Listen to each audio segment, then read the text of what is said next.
ಈಗ ಸಭೆಯನ್ನು ಉದ್ದೇಶಿಸಿ ಕೋಲಾರದ ಶಾಸಕರು ಮಿತ್ರರಾದ ಸನ್ಮಾನ್ಯ ಕೊತ್ತೂರು ಮಂಜುನಾಥ್ ಅವರು 2 ನಿಮಿಷ ಮಾತನಾಡಬೇಕು ಅಂತ ಮನವಿ ಮಾಡಿಕೊಳ್ತೀನಿ.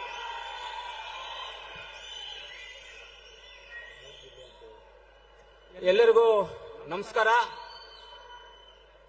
ಮೊದಲನೇದಾಗಿ ಕಾಂಗ್ರೆಸ್ ಪಕ್ಷವನ್ನ ನಾವೆಲ್ಲರೂ ಹೃದಯದಲ್ಲಿ ಇಟ್ಕೋಬೇಕಾಗ್ತದೆ.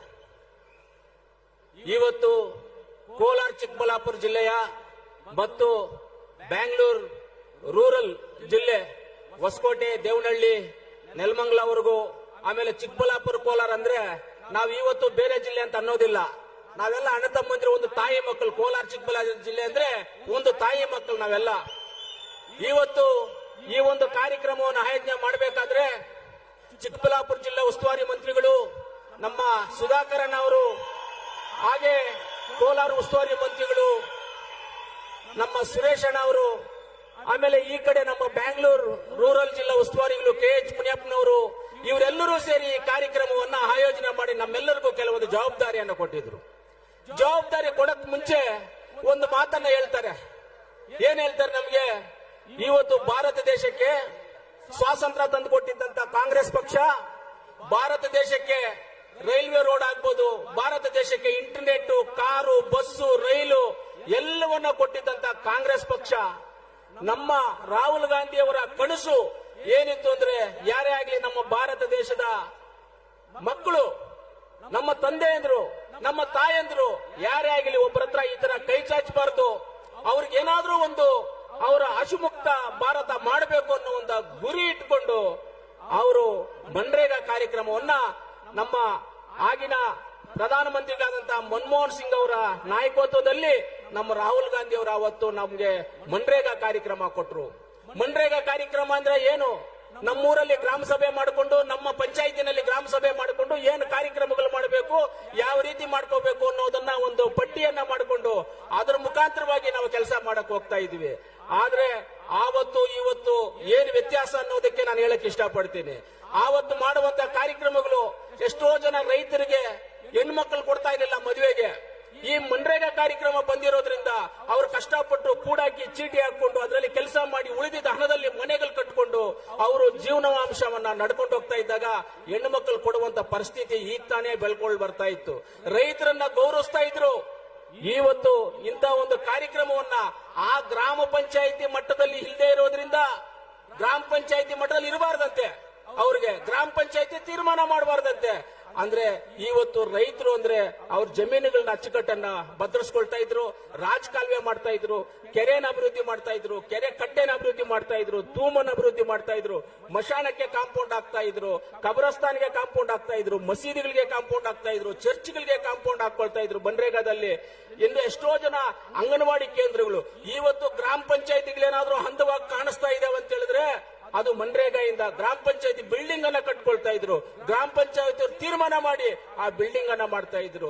ಎಷ್ಟು ಅಂಗನವಾಡಿ ಕೇಂದ್ರಗಳು ಮಾಡಿದೀವಿ ನಾವೆಲ್ಲ, ಎಷ್ಟು ಅಂಗನವಾಡಿ ಕೇಂದ್ರಗಳು, ಎಷ್ಟು ಶಾಲಾ ಕಾಂಪೌಂಡ್ಗಳು, ಹಾಸ್ಟೆಲ್ ಕಾಂಪೌಂಡ್ಗಳು, ಶಾಲಾ ಕಾಲೇಜುಗಳಲ್ಲಿ, ಹಾಸ್ಟೆಲ್ಸ್ ಅಲ್ಲಿ, ಅಂಗನವಾಡೀಸ್ ಅಲ್ಲಿ ಎಷ್ಟು ಮರ ಗಿಡವನ್ನು ಬೆಳೆಸಿದೀವಿ ನಾವು. ಪ್ರಕೃತಿಗೋಸ್ಕರ ಮಾಡೋ ಗಿಡವನ್ನು ಬೆಳೆಸಿದೀವಿ. ಇದೆಲ್ಲ ನಮ್ಮ ನಾಯಕರಾದಂತ ರಾಹುಲ್ ಗಾಂಧಿ ಅವರದು ಇದೆಲ್ಲ ಕನಸಾಗಿತ್ತು. ಅವ್ರದೆಲ್ಲ ಇದೆಲ್ಲ ಕನಸಾಗಿತ್ತು. ಇವತ್ತೇನಾಗಿದೆ, ಮನ್ರೇಗಾವನ್ನ ಮೊದಲು 100% ಸೆಂಟ್ರಲ್ ಗೌರ್ಮೆಂಟ್ ಇಂದ ಬರ್ತಾ ಇತ್ತು. ಇವತ್ತು ಸ್ಟೇಟ್ ಗೌರ್ಮೆಂಟ್ 40% ಅಂತೆ, ಸೆಂಟ್ರಲ್ ಗೌರ್ಮೆಂಟ್ 60% ಅಂತೆ.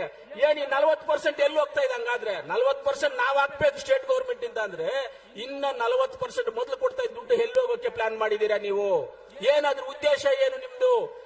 ಉದ್ದೇಶ ಏನು ಅಂತ ತಿಳಿಸಿ ನಮ್ಮ ರೈತರಿಗೆ, ಈ ಭಾರತ ದೇಶ ಜನಕ್ಕೆ ಅಂತ ನಾವು ಕೇಳ್ತೀವಿ ನಿಮ್ಮನ್ನ. ಇವತ್ತು ಅಷ್ಟೊಂದು ಕಾರ್ಯಕ್ರಮಗಳನ್ನ ಕೊಟ್ಟಿದ್ದಂತವ್ರು ಇವತ್ತು ಸ್ಯಾಟಲೈಟ್ ಥ್ರೂ ಸೆಲೆಕ್ಟ್ ಮಾಡ್ತಾರಂತೆ. ಯಾವ ಊರಲ್ಲಿ ಕೆಲಸ ಆಗ್ಬೇಕು, ಯಾವ ಊರಲ್ಲಿ ಕೆಲಸ ಮಾಡಬಾರ್ದು ಅಂತ. ಸ್ಯಾಟಲೈಟ್ ಅಲ್ಲಿ ಏನಪ್ಪ ಕಾಣಿಸುತ್ತೆ ನಿನಗೆ? ನಮ್ಮ ಹಳ್ಳಿಗಳಲ್ಲಿ ಬಂದ್ಬಿಟ್ಟು ರೈತರು ಕುರಿಗಳು ದೊಡ್ಡ ಮಾಡ್ಕೊಳ್ತಾ ಇದ್ರು, ದನದ ಕೊಟ್ಟಿಗೆ ಮಾಡ್ಕೊಳ್ತಾ ಇದ್ರ ಇಲ್ಲೋಪ್ಪ? ದನಗಳ ಕೊಟ್ಟಿಗೆ, ಕುರಿಗಳ ಕೊಟ್ಟಿಗೆ ಮಾಡ್ಕೊಳ್ತಾ ಇದ್ರು. ಇವತ್ತು ಎಲ್ಲಿ ಅದೆಲ್ಲ ಮಾಡೋದು? ಇವ್ರು ಸ್ಯಾಟಲೈಟ್ ಥ್ರೂ ಮಾಡಿ ಸೆಲೆಕ್ಟ್ ಮಾಡ್ತಾರಂತೆ. ಅವರೇ ಸೆಲೆಕ್ಟ್ ಮಾಡಿದ್ದಲ್ಲಿ ಊರು ಆಯ್ತು. ಒಂದು ಪಂಚಾಯತಿನಲ್ಲಿ 10 ವಿಲೇಜ್ ಇರುತ್ತೆ, 10 ವಿಲೇಜ್ 5 ಸೆಲೆಕ್ಟ್ ಮಾಡ್ತಾರೆ, 5 ಸೆಲೆಕ್ಟ್ ಮಾಡೋದಿಲ್ಲ. ಆ 5 ಊರಲ್ಲಿ ಇರ್ತಕ್ಕಂಥ ನಮ್ಮ ಹೆಣ್ಮಕ್ಳು, ನಮ್ಮ ರೈತರು ಏನಾಗ್ಬೇಕು? ಅವ್ರಿಗೆಲ್ಲ ಅನ್ಯಾಯ ಆಗಲ್ವಾ? ಈ ಅನ್ಯಾಯವನ್ನ ಏನ್ ಅನ್ಯಾಯ ಮಾಡ್ತಾ ಇದ್ದಾರೆ ಇವತ್ತು ಸೆಂಟ್ರಲ್ ಗವರ್ಮೆಂಟ್ ಇಂದ, ಅದನ್ನ ನಾವೆಲ್ಲರೂ ಸೇರಿ ವಿರೋಧ ಮಾಡ್ಬೇಕು.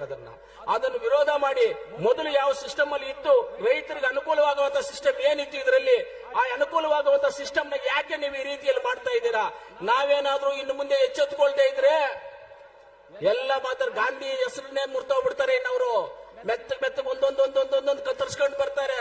ಹೆಂಗಂದ್ರೆ ಮರ ಇರುತ್ತೆ, ಬೇರುಗಳಿರ್ತವೆ, ಸೆಂಟ್ರಲ್ ಇರುತ್ತಲ್ಲ ಬೇರು ದೊಡ್ಡದು, ಅದ್ರ ಒಳಗಡೆಯಿಂದಾನೆ ಕಟ್ ಮಾಡಿಬಿಡ್ತಾರೆ. ಆಟೋಮೆಟಿಕ್ ಆಗಿ ಮರ ಬಿದ್ದು ಗಾಳಿಗೆ ಬಂದು ಬಿದ್ದೋಯ್ತು ಅಂತ ಹೇಳ್ಬಿಡ್ತಾರೆ. ಬೇಕಾದ್ರೆ ಆ ರೀತಿಯಲ್ಲಿ ಮಾಡ್ತಾರೆ. ಅದರಿಂದ ನಾವೆಲ್ಲ ಎಚ್ಚೆತ್ಕೊಂಡು ಏನಿವತ್ತು ಮನ್ರೇಗಾ ಕಾರ್ಯಕ್ರಮ ಇದೆ, ಮೊದಲ ಸಿಸ್ಟಮ್ ಏನಿತ್ತು ಆ ಸಿಸ್ಟಮ್ ಪ್ರಕಾರವಾಗಿ ಹೋಗಬೇಕು ಅನ್ನೋದು ನಮ್ಮೆಲ್ಲರ ಉದ್ದೇಶ. ಅದಕ್ಕೆ ಇವತ್ತು ಈ ಸಭೆಯನ್ನ ಮಾಡಿ ಎಲ್ಲರಿಗೂ ಇದನ್ನ ತಿಳುವಳಿಕೆ ಕೊಡಬೇಕು. ಏನ್ ಮನ್ರೇಗಾ, ಆಮೇಲೆ ಇವಾಗ FM ಅಲ್ಲಿ ಬೇರೆ ಅಡ್ವರ್ಟೈಸ್ಮೆಂಟ್ 125 ದಿನ ಕೊಡ್ತಾ ಇದ್ದೀವಿ. 125 ದಿನ ಏನಪ್ಪ 125 ದಿನ? ನೀವೇನ್ ಸ್ಯಾಟಲೈಟ್ ಇಂದ ಸೆಲೆಕ್ಟ್ ಮಾಡ್ಕೊಡೋದಾ? ಯಾರು ಸ್ಯಾಟಲೈಟ್ ಇಂದ ಸೆಲೆಕ್ಟ್ ಮಾಡ್ಕೊಡೋರು ಯಾರು? ಏನದು ಸ್ಯಾಟಲೈಟ್ ಇಂದ ಸೆಲೆಕ್ಟ್ ಮಾಡ್ಕೊಡೋದು? ನೀವು ಎಲ್ಲಿ ನೀವು ಗುರುತಿಸಿ ನೀವೇ ಡಿಸೈಡ್ ಮಾಡೋದು ಕೆಲಸ ಅಂತ? ಕಾಂಟ್ರಾಕ್ಟರ್ ಕೆಳಗಡೆ ನಮ್ಮ ರೈತರ ಕೆಲಸ ಮಾಡ್ಬೇಕಾ?